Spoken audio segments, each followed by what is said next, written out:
Hi, and welcome to another edition of Right on Rangers Live, coming at you after a series win and a 7-4 victory over the Los Angeles Angels. Thank you for joining us today. Tough day to do it on NFL with Cowboys and with everything else going on today, all these great games. But you know what? With the Cowboys leading 14-3 right now, with 4 minutes left in the second half, and I believe with the ball right now at this point, I figured there's no time like the present. Let's piggyback off halftime and let's talk some Rangers. So we have a few very, very bright spots today, some players of the game. We're going to go through all of the scoring, the key moments, go through the box score review, all that good stuff here in just a little bit. But of course, here at Right on Rangers, we cover everything sports, but we put a big emphasis on all the teams we love from the great state of Texas, including the Rangers, and especially the Rangers during baseball season. Thank you for choosing Right on Rangers for all of your post-game Rangers content. We appreciate you. Let's get into it. So, Andrew Heaney doing Andrew Heaney things today. Andrew Heaney goes 6 strong innings, only allows 3 earned runs, so does notch the quality start today. Loved what I saw and have seen really all year from Andrew Heaney. And the big thing with Heaney is that he has just gotten 0 run support. Basically 0 run support his entire season in 2024. I believe it was something crazy like 7 games in a row, under 3 runs of run support for Andrew Heaney. Just ridiculous. And Andrew Heaney today gets 3 runs automatically right off the bat from the Rangers in the first inning. Had to be a weird feeling for Heaney, I can only imagine. In fact, it was 5-0 after the second inning. Probably should have been a lot worse had the Rangers taken advantage of a bases loaded, no out opportunity in that bottom of the second inning. Wyatt Langford would strike out and Adolis Garcia would go on to ground into a double play. Otherwise, it probably could have been 7, maybe even 8-0 after that second inning. The Angels did notch 3 runs in the top of the 4th to make it interesting, and an unearned run was allowed on a Wyatt Langford error out in left field in the 7th. Those were the only runs that the Angels would score all day. The Rangers would go on to add some insurance in the bottom of the 8th inning thanks to a Travis Jankowski single and a subsequent error, Little League style, by the Angels right fielder. Ball gets under the glove, rolls a little ways. Rangers, again, able to add a couple of runs in the bottom of the 8th to provide a little cushion for Kirby Yates, who would come on to get his 29th save of the season in 30 appearances. Robertson also added in his 30th hold of the season, although did end up walking a bit of a tightrope there in the bottom of the 8th in the top of the 8th inning. Did add in 2 Ks. Rangers bullpen, 3 innings pitched, 2 hits, 2 Ks, 1 walk. Leclerc came in and got his 10th hold of the season, and it was a clean inning. It was a clean inning from Jose Leclerc. Beautiful thing to see. It's not something you get to see every day, back-to-back days. Jose Leclerc basically setting everybody down in order. 1-2 yesterday and 1-2-3 today. Here we go. Outstanding stuff from Jose Leclerc and the rest of the bullpen. I'm going to get to comments here in just a second now that we've given you a little recap of the game. Beyond that, though, notable performances offensively. Marcus Semien, who we're going to talk about in a little bit here, one of our players of the game. Nate Lowe homered. Zeke homers as well. Second day in a row, Zeke producing offensively for the Rangers from the bottom of the order. So beyond Heaney, we had a few guys offensively really stepping up, and I think we'll get into those guys in just a minute, but I'll check comments here. John, what's up, my guy? Thanks for tuning in. Give Heaney 5 runs and he gives up a 3-run bomb. Yeah, it's kind of how it works sometimes, but nevertheless, Andrew Heaney with a quality start, 6 innings pitched, 3 earned runs. I know a 4th run does go to Heaney's ledger unearned, but nevertheless, we absolutely had a nice, I think, overall quality game from both sides of the baseball today. The pitching And then the offense, not to say the offense didn't miss some opportunities. John referring to that second inning as I did, bases loaded, nobody out. Wyatt Langford, Adolis Garcia up. Wyatt strikes out. Absolutely cannot happen. Cannot happen. You're too fast on the base paths. All you have to do, you could hit a ground ball double play there, Wyatt. I mean, you've got to put the ball in play. Not Wyatt's best day overall. I mean, look, he goes 0 for 4 today. A significant error out in the field. Not Wyatt Langford's best day. Look, I think he can be afforded some of those. He's definitely come through in the clutch in some big moments over the past 3-4 weeks, but not Wyatt's best day up at the plate. Not the best one. Let me get some other comments right now. I can see the comment. Absolutely. And I appreciate you tuning in. Thank you so much. Means a lot. Thank you for the support. 17-3 Cowboys right now. Like I said, Cowboys appear to be in pretty good shape. Halftime approaching. I figured, hey, there's no time like the present for us to get into a little Rangers baseball. So here we go. Little Rangers baseball for you. Later tonight, we'll get back on and do Cowboys. So for anybody who's appreciating the fit right now, Cowboys Live will be a little bit later on if you want to talk Cowboys in more detail. Cowboys, though, we'll give some updates before halftime here. 2-minute warning right now. Cowboys up 17-3. Appear to be cruising right now as well. We're definitely going to get into the Cowboys, but we're going to do the Rangers some justice right now. Let's talk Marcus Semien real quick. So Marcus Semien, really been a summer of struggle for Semien. Not going to lie, not going to sugarcoat it. Marcus Semien, you look at the numbers from him over his last 15 games, hitting a $190, and that's even with the performance today. Marcus Semien, Rangers all-star second baseman, Marcus Semien hitting a $190 over his last 15 games, including the 2 for 5 today. So that gives you an idea of how off Marcus has been over really the last 2 weeks. Over the last 30 games, hitting .214. So the past month has not been kind for Marcus. So great to see him, A, hit a home run, B, have a couple of hits. That leadoff home run, you just kind of took a little bit of a sigh for Marcus' sake and just thought to yourself, this is how it should be. I mean, Marcus hitting those leadoff homers, driving the baseball out of the ballpark, that is when you know that all is right with the world. And for Marcus, this has not been a great year. I've said a number of times on the past several lives, Semien needs the offseason. I think he needs the offseason to get right. That doesn't mean he's not going to have a good last 2-3 weeks here, but I think he needs the offseason, get back in the lab, retool some things. I think Marcus Semien is the best bet to bounce back as you look at the Rangers lineup. There was a lot of guys that underperformed and regressed this year from the 2023 World Series championship season.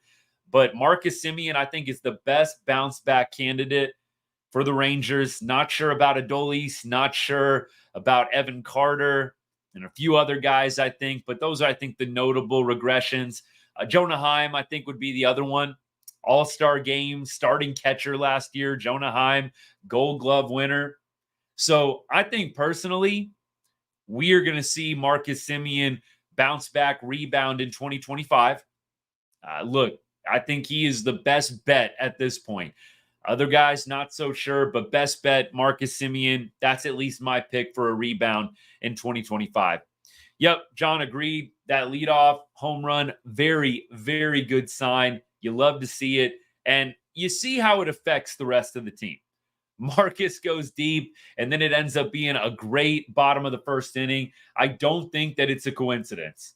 Really don't think it's a coincidence that Semien goes deep right off the bat, and the Rangers are able to put together some runs in the bottom of that first, string together another great inning immediately in the second. Rangers got some shutdown innings today. I think that's huge as well. So Andrew Heaney comes out, and in the top of the second inning, gets a 0. Top of the third inning, gets a 0. The shutdown inning is just so huge. And Andrew Heaney did it masterfully today. Again, Heaney gets his 5th win, just his 5th win of the season. Andrew Heaney improves to 5-13 on the year with a 3.84 ERA. I mean, just stat lines you're not going to see very often. Andrew Heaney, 5-13 with a 3.84 ERA. I mean, look, you at least got to be sniffing 500 with a 3.84 ERA. Heaney, 8 games under 500 by his measure, by his record. Just kind of ridiculous. But you know what? It is what it is. Let's not bemoan the past, but Andrew Heaney deservedly gets the 5th win of the season today. I've said it, and I'm going to keep saying it every time this dude starts, but I'm going to miss that man next year.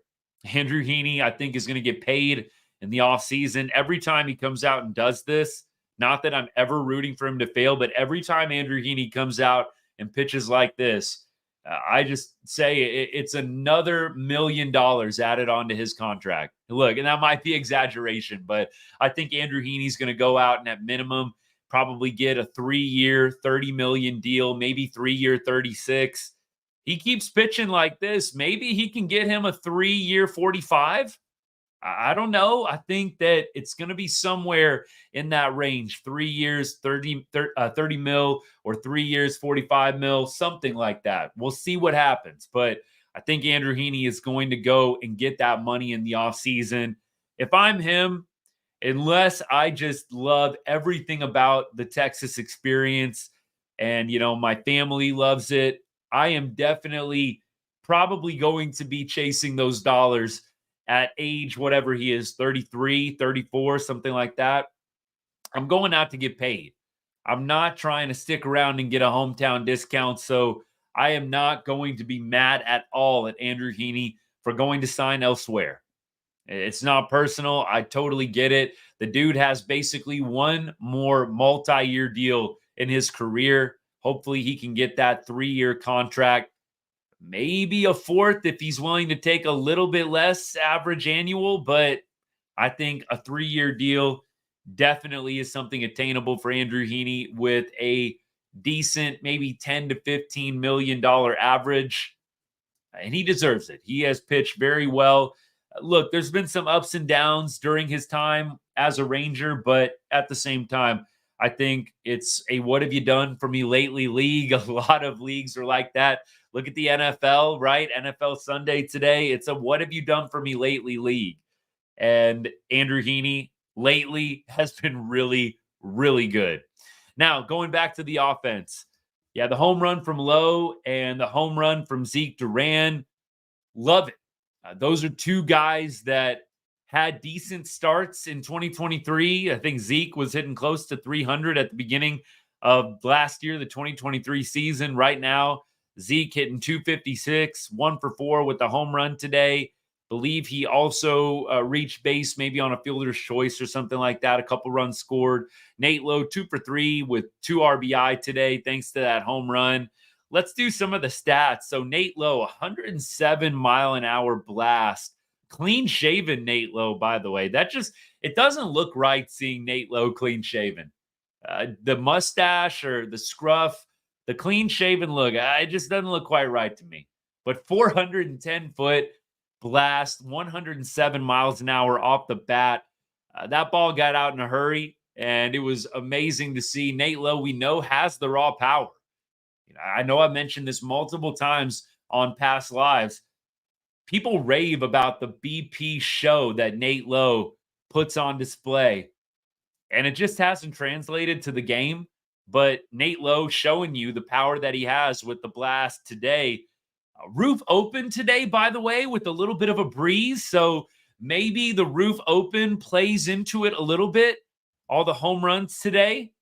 I don't know. Maybe they need to get that roof open more in September. Just throwing that out there.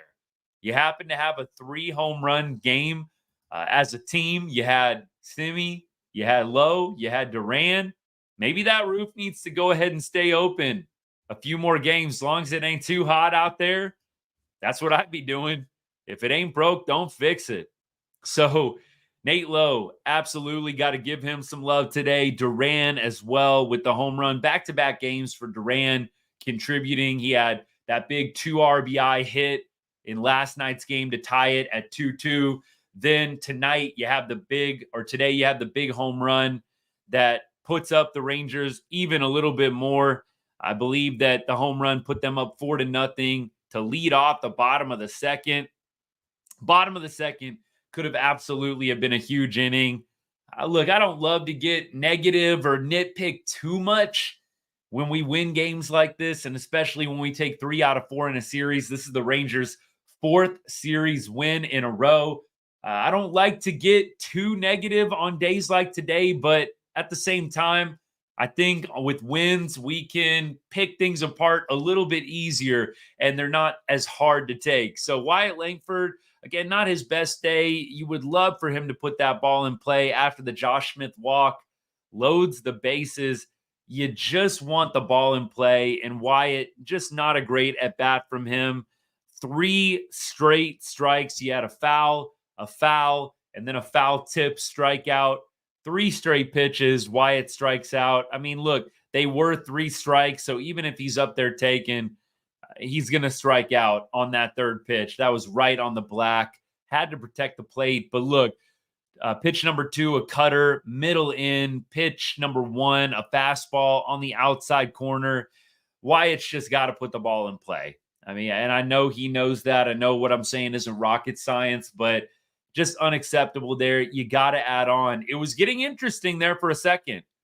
And then things like this 2nd inning seem a lot bigger. When you get the win, you don't have to worry about it as much. But I mean, it was a tight ball game there for a second. It was 5-4 before the bottom of the 8th inning. And those runs that the Rangers left on the table were looming quite large. Then, of course, Adolis Garcia comes up, hit the ball hard, 97 miles an hour to 3rd base. Because of that, they double him up quite easily. It was pretty, I don't know, questionable pitch to swing at, in my opinion. So Dolly got 2 pitches below the zone, fouled off the first one. The second one, again, he hits it hard. But in my opinion there, Dolly need to be a little more patient. I don't know. Adolis, I can't imagine cutter down low is the pitch that he's trying to pick out. He obviously squares it up still right at the 3rd baseman, but nevertheless, would like to see some better ABs in that spot from both Dolly and from Wyatt Langford. Not their best days up at the plate. Both Dolly and Langford from the 3 and 4 spot go 0 for 8 collectively with 2 strikeouts. That's just not something that you can always overcome. So credit Nate Lowe, Duran, the bottom of the order. Carson Kelly was 1 for 3 with a walk. Jankowski, El Blondie, 2 for 4.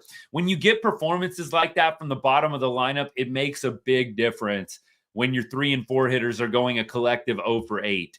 And this has been an issue for the Rangers. The 3 and 4 spots not contributing. Josh Young played the 3-hole role for a while over the past few games. I actually really like Josh Young in that spot.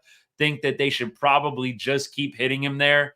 He was 0 for 3 today, 1 walk, so did get him on base at least once. But I don't know, again, to use the quote that I just offered up about 10 minutes ago, if it ain't broke, don't fix it. Josh Young has been raking from the 3-hole.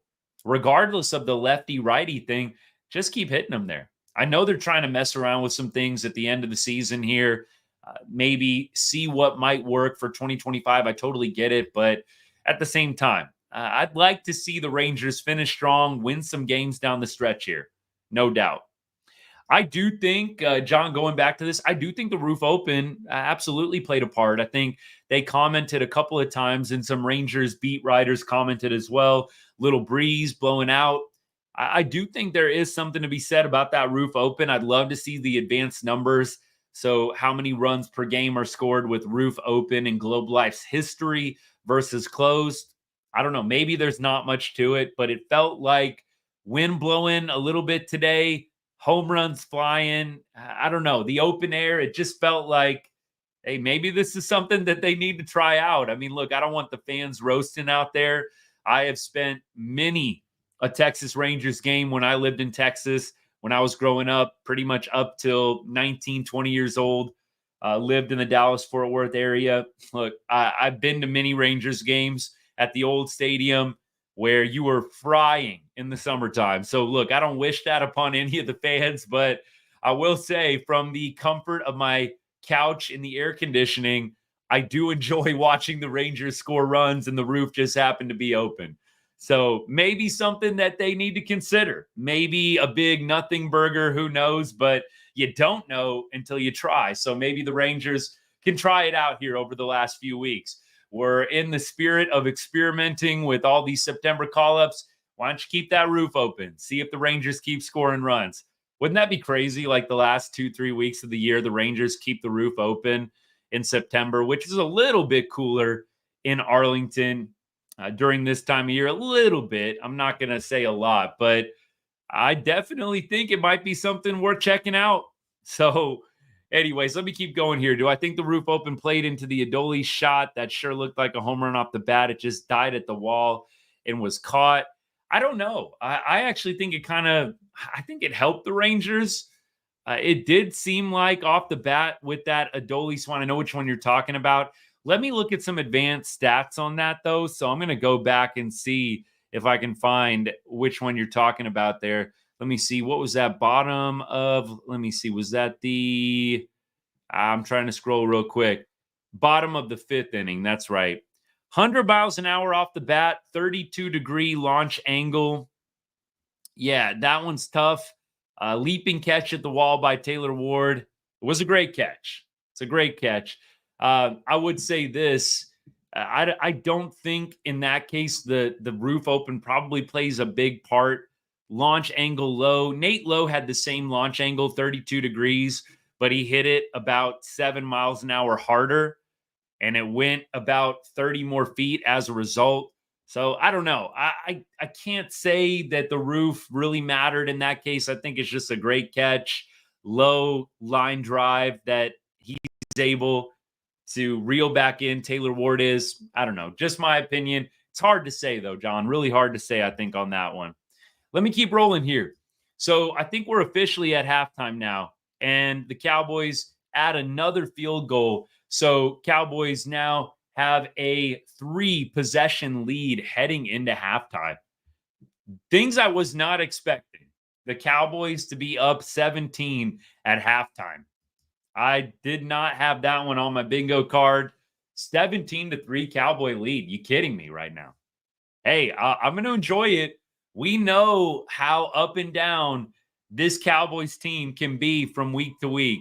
And like I said, we're going to talk a lot more Cowboys after the game today. So hang out for a Cowboys post game in a couple of hours. But today, right now, going through the Rangers, perfect time to do it at halftime, especially with the Cowboys up 20-3.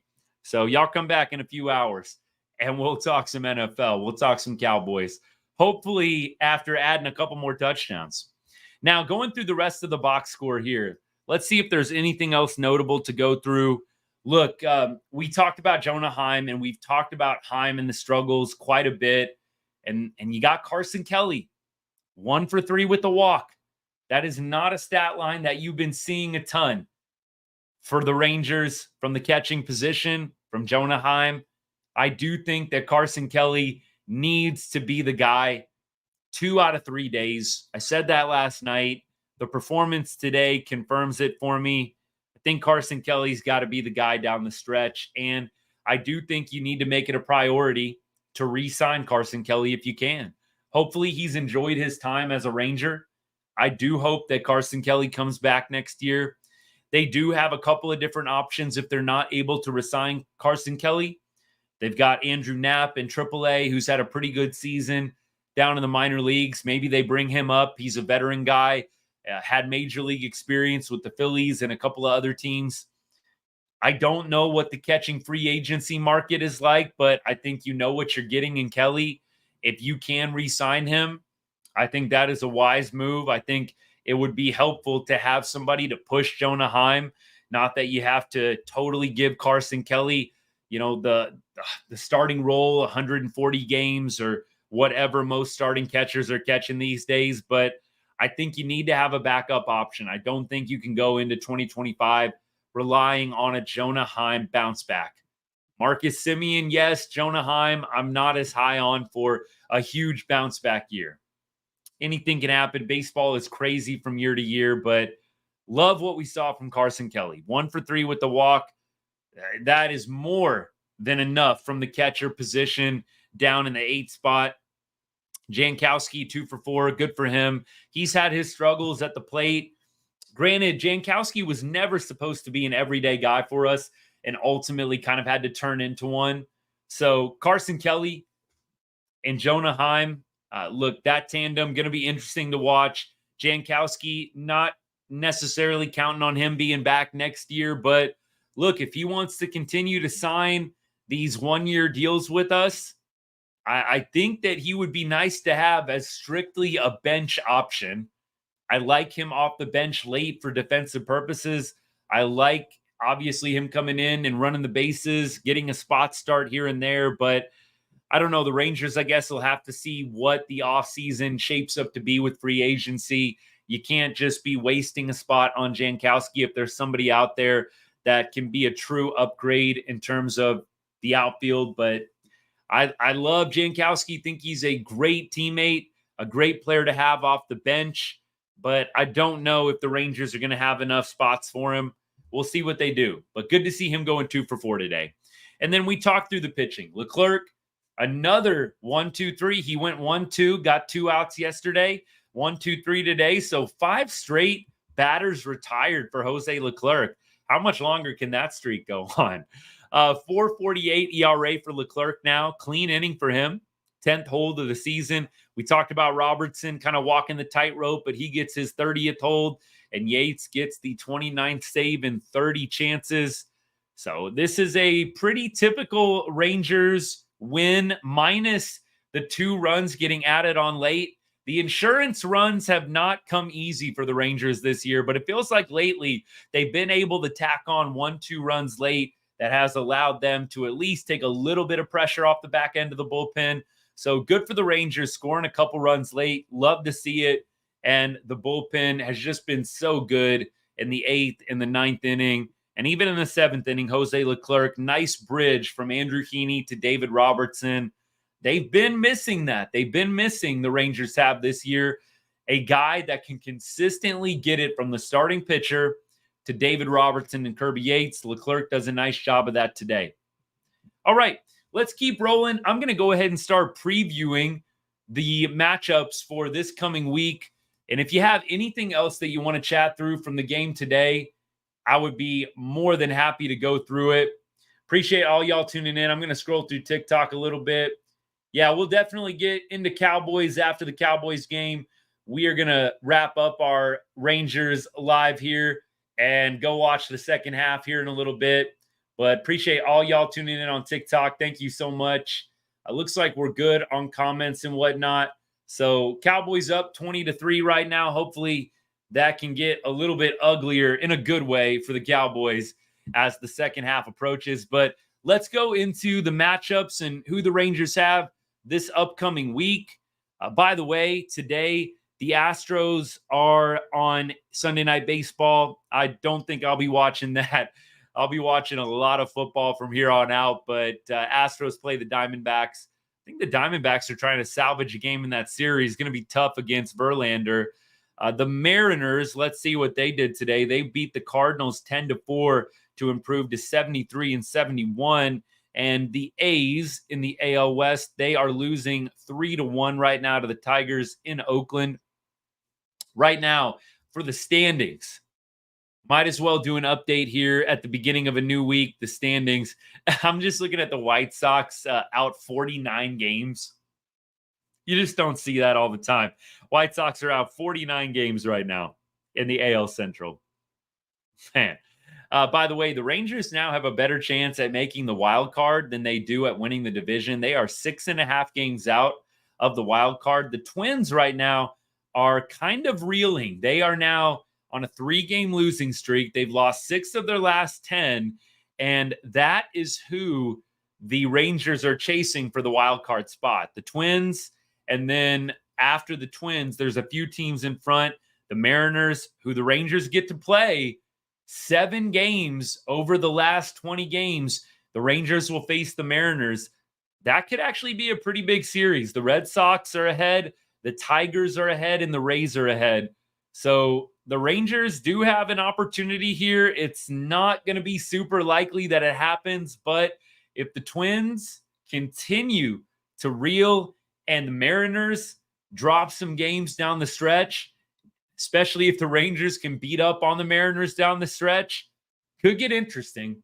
6.5, still a lot to overcome when you're talking about only 18 games left. A lot would have to bounce the Rangers' way, but it is not mathematically impossible.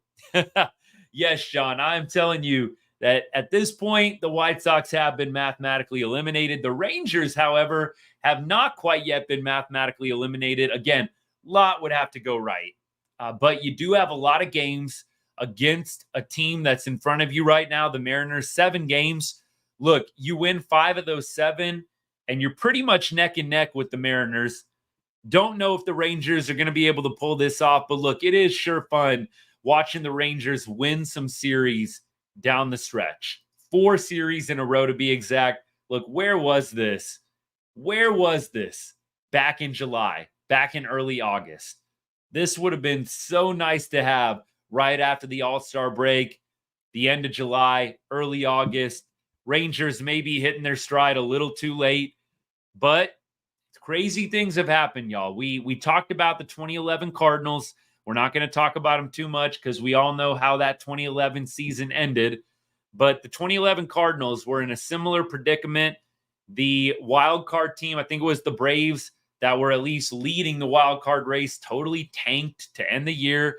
Cardinals got super hot, just snuck into the playoffs, and then they went on an epic run. Maybe the Rangers can do the same thing. They're going to have to win a lot of games down the stretch, but look, I'll keep the hope alive just barely. Just barely. The Rangers, they have an off day tomorrow, so they'll enjoy a little bit of a breather here after winning 3 out of 4 over the Angels, excuse me. The Angels, by the way, are going to go to Minnesota, so now we all become big Angels fans. Hopefully they can beat up on the Twins a little bit and the Rangers can continue to gain some ground. The Rays will be playing the Phillies. The Rays are a team that are ahead of the Rangers right now. So go Phillies tomorrow. Let me see who else is playing that actually matters. Let's see. The Royals are playing tomorrow and the Yankees. So hopefully they can beat up on each other a little bit. And that's about it.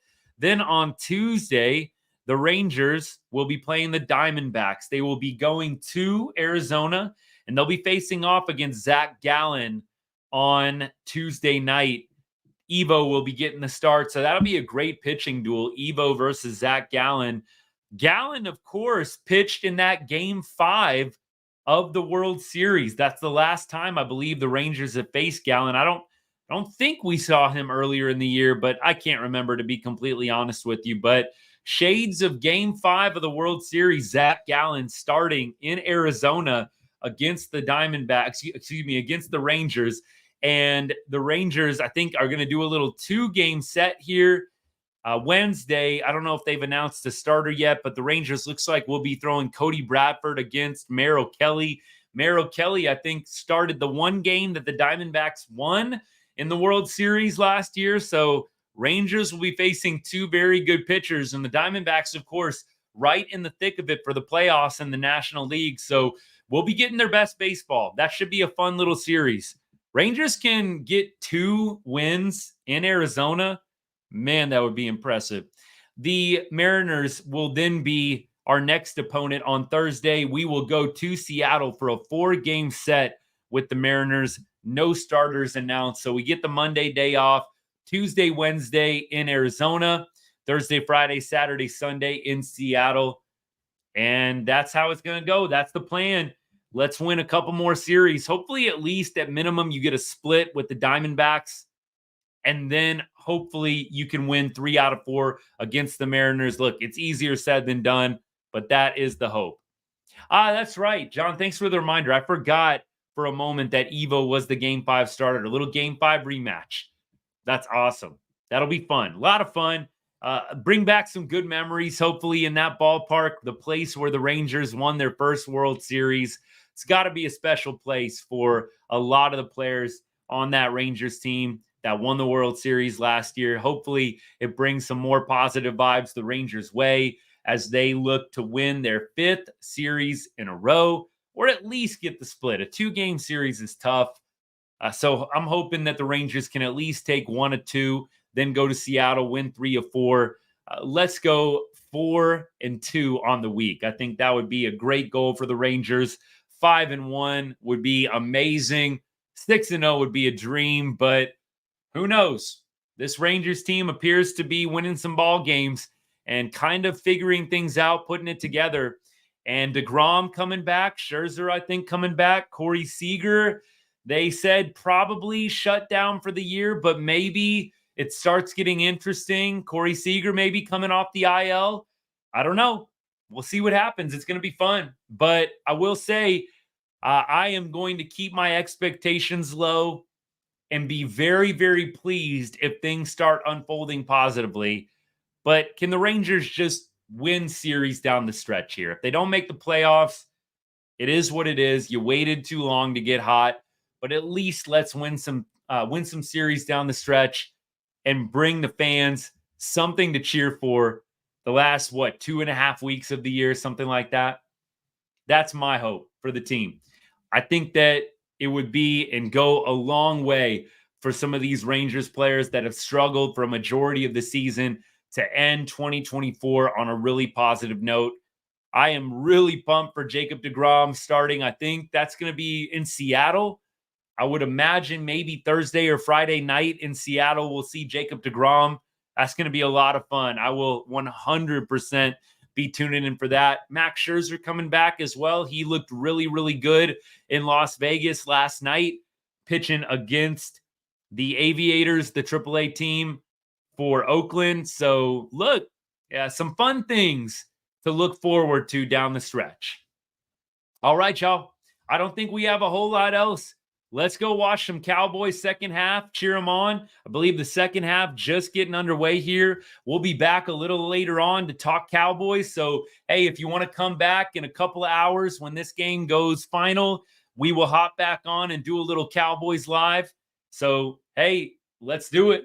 Let's get another dub. Rangers get a dub. Cowboys hopefully going to get a dub. Going to be a great day, a great weekend, really, to be a Texas fan, Longhorns fan, a Rangers fan, and then, of course, a Cowboys fan as well. Good weekend for DFW sports and Texas sports in general. So thank you so much for your support. Hey, if you know somebody that is a Rangers fan, a Cowboys fan, send them my way. I would greatly appreciate it. Let's keep growing this good group of people we got talking Rangers baseball, talking baseball in general, and now that football season started, talking college football, talking NFL. I love it, and I appreciate all the support and anything you can do to help spread the word. Thank you so much. Hope y'all have a great rest of your Sunday. If I don't see you on the Cowboys Live, if you want to talk some Cowboys, come back in a couple hours. Would love to have you. Have a great week ahead. Catch us on the replay if you're not able to join live. And as I always say to end every show, God bless and go Rangers.